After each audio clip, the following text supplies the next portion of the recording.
अध्यक्ष महोदय, सबसे पहले तो मैं आपके माध्यम से सदन के सभी दलों के, मैंने जितने भी हमारे सम्मानित सदस्य हैं, उनके प्रति आभार व्यक्त करना चाहता हूं कि ऑपरेशन सिंदूर की जो शानदार कामयाबी हासिल हुई है, उस पर चर्चा करने के लिए आज सदन पूरी तरह से तैयार है।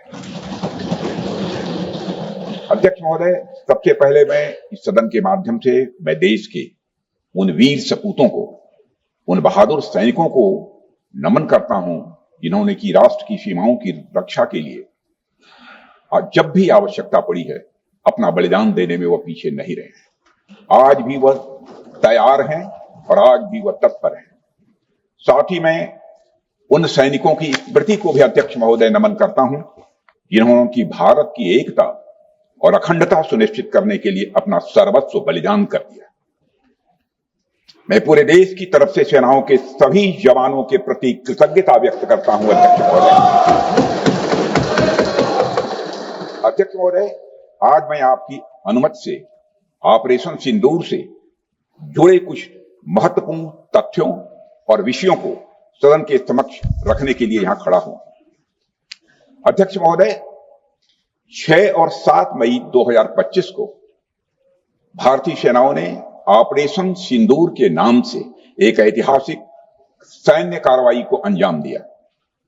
यह केवल एक सैन्य कार्रवाई नहीं थी, बल्कि यह भारत की संप्रभुता, उसकी अस्मिता, देश के नागरिकों के प्रति हमारी जिम्मेदारी और आतंकवाद के खिलाफ हमारी नीति का एक इफेक्टिव और डिसाइसिव डेमोन्स्ट्रेशन था। अध्यक्ष महोदय, जैसा इस सदन को जानकारी है, 22 अप्रैल 2025 को जम्मू कश्मीर के पहलगाम क्षेत्र में एक अमानवीय और कायराना आतंकी हमला हुआ। इस हमले में हमारे 25 निर्दोष नागरिकों सहित एक नेपाली नागरिक की भी जान गई थी।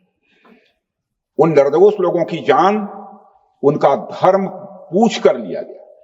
यह अपने आप में अमानवीयता का सबसे कुत्सित और सबसे घृणित उदाहरण था।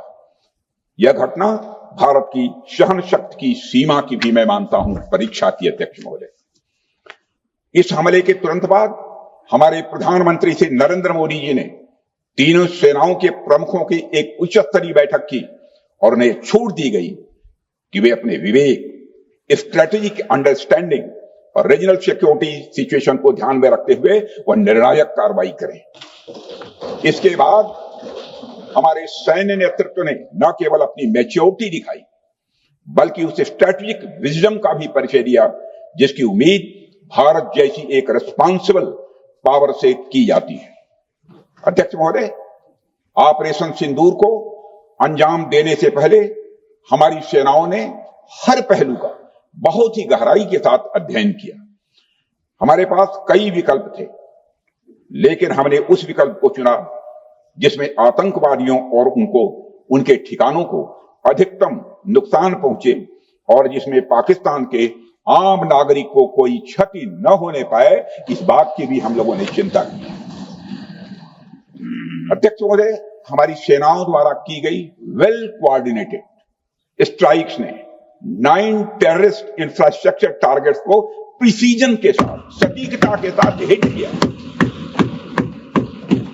और इस सैन्य कार्रवाई में एक अनुमान के अनुसार 100 से अधिक आतंकवादी, मैं बहुत संभल कर बोल रहा हूं अध्यक्ष महोदय, हमारी फिगर गलत ना होने पाए, फिगर इससे बहुत अधिक है।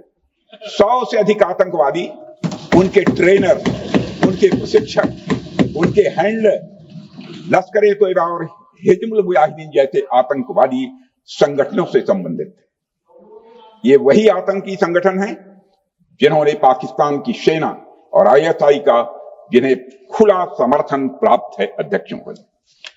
अध्यक्ष महोदय, 7 मई 2025 को रात्रि 1:05 भारतीय सशस्त्र बलों ने ऑपरेशन सिंदूर प्रारंभ किया, जिसमें पाकिस्तान और पाक ऑक्युपाइड कश्मीर में भारत के खिलाफ आतंकी गतिविधियों से जुड़े 9 स्थानों को निशाना बनाया गया। इसमें POK के मुजफ्फराबाद में सवाई नाला और सैयदना बिलाल कैंप, कोटली में मस्जिद अब्बास, वह मसबर रहील शाहिद कैंप, कोटली में गुलपुर कैंप, भिम्बर में बरनाला कैंप, कोटली में अब्बास कैंप और पाकिस्तान के पंजाब प्रांत में बहावलपुर, मुहिदके और सरजाल और मेहमुना जोया शामिल थे। इनमें से 7 आतंकी शिविरों को भारतीय सेना ने पूरी तरह से नष्ट कर दिया, जबकि भारतीय वायुसेना ने मुरीदके और बहावलपुर को नेस्त नाबूद किया, जो लश्कर-ए-तोयबा और जैश-ए मोहम्मद के केंद्र हैं। पूरा ऑपरेशन मात्र, अध्यक्ष महोदय, जानकर पूरे सदन को प्रसन्नता होगी कि विद इन 22 मिनट्स पूरा ऑपरेशन समाप्त हो गया और हमने आतंकवादियों को उनके घर में घुसकर मारा।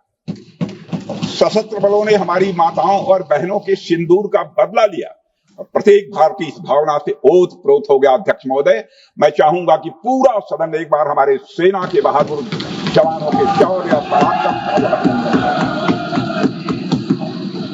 अध्यक्ष महोदय, यह सिंदूर की लाली शौर्य की कहानी है। यह सिंदूर की लाली शौर्य की कहानी है, भारत के मस्तक पर वीरता की निशानी है। अध्यक्ष महोदय, सेनाओं ने अंधेरी रात होने के बावजूद हमले की सफलता के स्पष्ट एविडेंस भी जुटाए हैं, साक्ष्य है हमारे पास। अध्यक्ष महोदय, हमले के कुछ ही घंटों के भीतर एक प्रेस रिलीज और मीडिया ब्रीफिंग के माध्यम से इन्हें जनता की जानकारी के लिए जारी कर दिया गया था। मुझे यह पुष्टि करते हुए गौरव की अनुभूति हो रही है कि सशस्त्र बल अपने सभी मिशन ऑब्जेक्टिव्स को पूरा करने में पूरी तरह से सक्षम रहे और साथ ही कामयाब रहे। अध्यक्ष महोदय, 7 मई 2025 को हमले माने 1:35 के तुरंत बाद भारतीय डीजीएमओ ने हॉटलाइन संदेश के माध्यम से पाकिस्तान के डीजीएमओ यानी डायरेक्टर जनरल मिलिट्री ऑपरेशन से संपर्क किया और टेरर इंफ्रास्ट्रक्चर के खिलाफ हमारे हमले के रेशनल और मेथोडोलॉजी के बारे में पूरी जानकारी दी और यह तथ्य भी बताया ये हमले एस्केलेटरी नेचर वाले नहीं थे, माने इसको हम आगे नहीं बढ़ाना चाहते।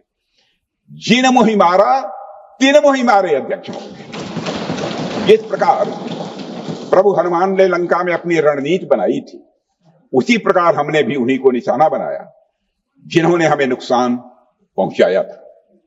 हालांकि पाकिस्तान ने इस रेशनल को समझने से इनकार कर दिया और अगले कुछ दिनों तक सिविलियन और सैन्य ठिकानों पर गोलीबारी करके बड़े पैमाने पर सीज फायर वायलेशन करके स्थिति को एस्केलेट करने की उसने कोशिश की।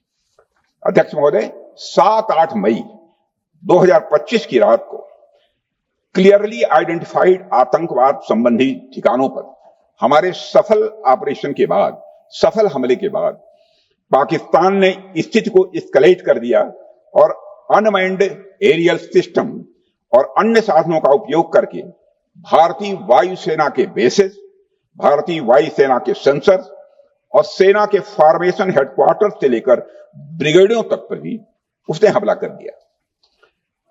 हालांकि हमारी इंटीग्रेटेड एयर डिफेंस ग्रिड और काउंटर यूएस ग्रिड ने इन हमलों को सफलतापूर्वक विफल कर दिया। अध्यक्ष महोदय, S-400 यमारसैन आकाश मिसाइल सिस्टम और एयर डिफेंस गन्स बहुत प्रभावी साबित हुई हैं। अध्यक्ष महोदय, इस एस्केलेशन पर हमारा जवाबी हमला स्विफ्ट, प्रोपोर्शनेट और नवातुला था। अध्यक्ष महोदय, जिसमें 8 मई 2025 को केवल चुनिंदा पाकिस्तानी एयर डिफेंस सिस्टम और सेंसर नेटवर्क को प्रिसीजन गाइडेड मिशन द्वारा म्यूनिशंस द्वारा जो है टारगेट किया गया। अध्यक्ष महोदय, हमारी कार्रवाई पूरी तरह से सेल्फ डिफेंस में थी, न तो वह प्रोवोकेटिव थी और न तो एक्सपेंशनिस्ट थी। पाक द्वारा ये हमले 7 मई 25 से लगातार चले और 10 मई 2025 को रात लगभग 1:30 पर पाकिस्तान ने बड़े पैमाने पर भारत के ऊपर मिसाइल, ड्रोन, रॉकेट और अन्य लॉन्ग रेंज वेपन्स का इस्तेमाल किया। इसके साथ साथ उन्होंने इलेक्ट्रॉनिक वॉरफेयर से जुड़ी टेक्नोलॉजीज का भी सहारा लिया। अध्यक्ष महोदय, उनके निशाने पर हमारे भारतीय वायुसेना के अड्डे, थल सेना के एमिनिशन डिपोज, हवाई अड्डे और मिलिट्री कैंट थे। अध्यक्ष महोदय, यह कहते हुए मुझे गौरव की अनुभूति हो रही है कि हमारे air defence system, counter drone system और इलेक्ट्रॉनिक इक्विपमेंट्स ने पाकिस्तान के इस हमले को पूरी तरह से नाकाम कर दिया। पाकिस्तान हमारे किसी भी टारगेट को हिट नहीं कर पाया अध्यक्ष महोदय, और हमारे किसी भी इंपॉर्टेंट एसेट को नुकसान नहीं हुआ है। हमारी सुरक्षा व्यवस्था अध्यक्ष महोदय चाक चौबंद थी और हर हमले को हम लोग रोका गया। मैं इसके लिए भारतीय सेना के बहादुर सैनिकों की जमकर सराहना करता हूं, जिन्होंने दुश्मन के हर मंसूबे पर पानी फेर दिया। और अपने प्रतिपक्ष के मित्रों से भी कहना चाहता हूं, एक बार फिर से भारत के सेना के जवानों का कम से कम मेज थपथपाकर उनका अभिनंदन करते हैं। बहुत बहुत धन्यवाद। बहुत बहुत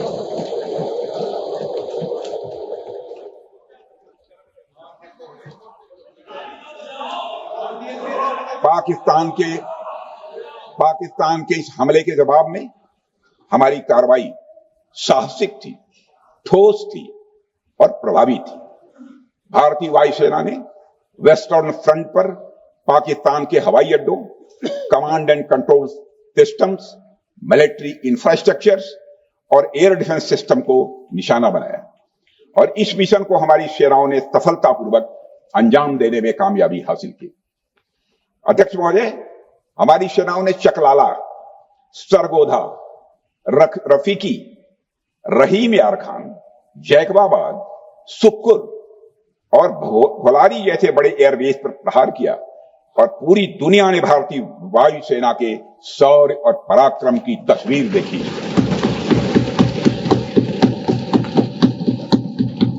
अध्यक्ष महोदय, ऑपरेशन सिंदूर ट्राई सर्विसेज कोऑर्डिनेशन का एक बेमिसाल उदाहरण था। जब भारतीय वायुसेना ने आसमान से हमले किए, हमारी थल सेना ने जमीन पर मोर्चा संभाल लिया। हमारे जवान नियंत्रण रेखा पर पूरी ताकत से डटे रहे और पाकिस्तान की हर हरकत का करारा जवाब दिया। अध्यक्ष महोदय, भारतीय नौसेना ने, लोग पूछते हैं भारतीय नौसेना का क्या रोल था, भारतीय नौसेना ने भी उत्तरी अरब सागर में अपनी तैनाती मजबूत कर दी। भारतीय नौसैनिकों ने पाकिस्तान को यह साफ संदेश दिया कि हम समुद्र से लेकर जमीन तक पाकिस्तान के हर महत्वपूर्ण ठिकानों पर प्रहार करने में न केवल सक्षम हैं, बल्कि हम तैयार हैं। अध्यक्ष महोदय, इस ऑपरेशन का मकसद टेररिस्ट कैंप्स और उनके सपोर्टर्स को टारगेट करना, उन्हें नेस्त नाबूद करना था और यह साफ संदेश देना था कि भारत आतंकवाद के विरुद्ध जीरो टॉलरेंस रखता है। भारत ने कार्रवाई इसलिए रोकी क्योंकि कॉन्फ्लिक्ट के पहले और उसके दौरान जो भी पॉलिटिकल और मिलिट्री ऑब्जेक्टिव्स तय किए गए थे, उसे हम पूरी तरह से हासिल कर चुके थे। इसलिए यह कहना, यह मानना कि यह ऑपरेशन किसी दबाव में रोका गया था, यह बेबुनियाद है और सरासर गलत है।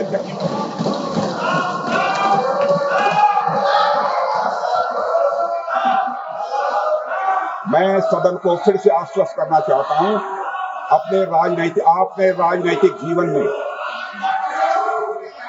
अध्यक्ष महोदय,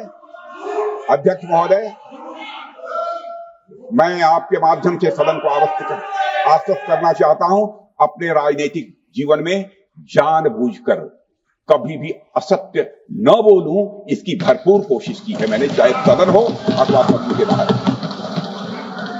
अध्यक्ष महोदय, मैं आपके माध्यम से सदन को यह भी अवगत कराना चाहता हूं,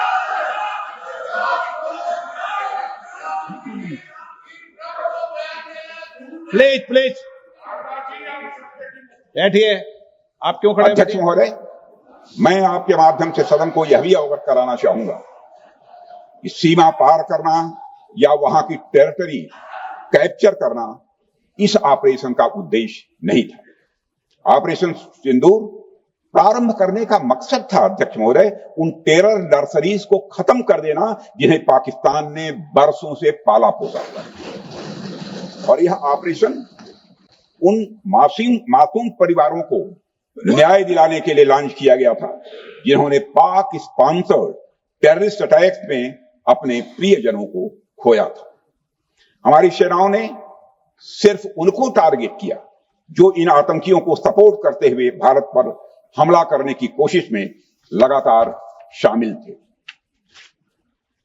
अध्यक्ष महोदय, ऑपरेशन सिंदूर का ओवरऑल पॉलिटिको मिलिट्री ऑब्जेक्टिव यह था कि आतंकवाद के रूप में प्रॉक्सी वार लड़ रहे पाकिस्तान को सजा दी जाए और इसी वजह से आर्म फोर्सेज को पूरी आजादी दी गई थी कि वे अपने टारगेट खुद चुने और करारा जवाब दें। और इस ऑपरेशन का उद्देश्य कोई भी युद्ध छेड़ना नहीं था, बल्कि फोर्स के डिमॉन्स्ट्रेटिव यूज से एडवर्सरी को झुकने के लिए मजबूर करना था।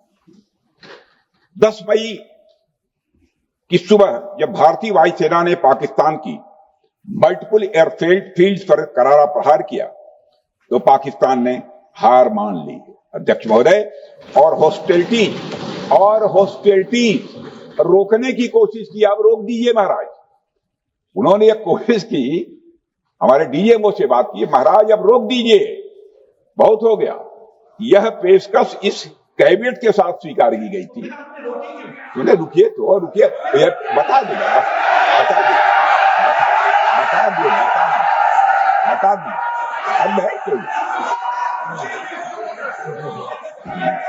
आपको मौका मिलेगा।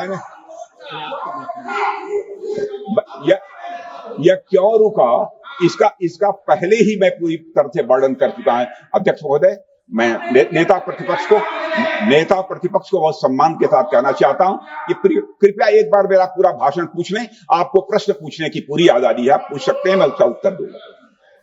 अध्यक्ष महोदय, 10 मई की सुबह जब भारतीय वायुसेना ने पाकिस्तान की मल्टीपल एयरफील्ड पर करारा प्रहार किया तो पाकिस्तान ने हार मान ली और हॉस्टिलिटी रोकने की उन्होंने पेशकश की। यह पेशकश इस कैबिनेट के साथ स्वीकार की गई हम लोगों के द्वारा कि यह ऑपरेशन केवल पाज किया गया है, स्थगित किया गया है। यह ऑपरेशन समाप्त नहीं हुआ है अध्यक्ष महोदय। अगर पाकिस्तान की ओर से भविष्य में कोई भी मिस एडवेंचर हुआ तो यह ऑपरेशन अध्यक्ष महोदय, मैं सदन को आश्वस्त करना चाहता हूं, दोबारा प्रारंभ हो।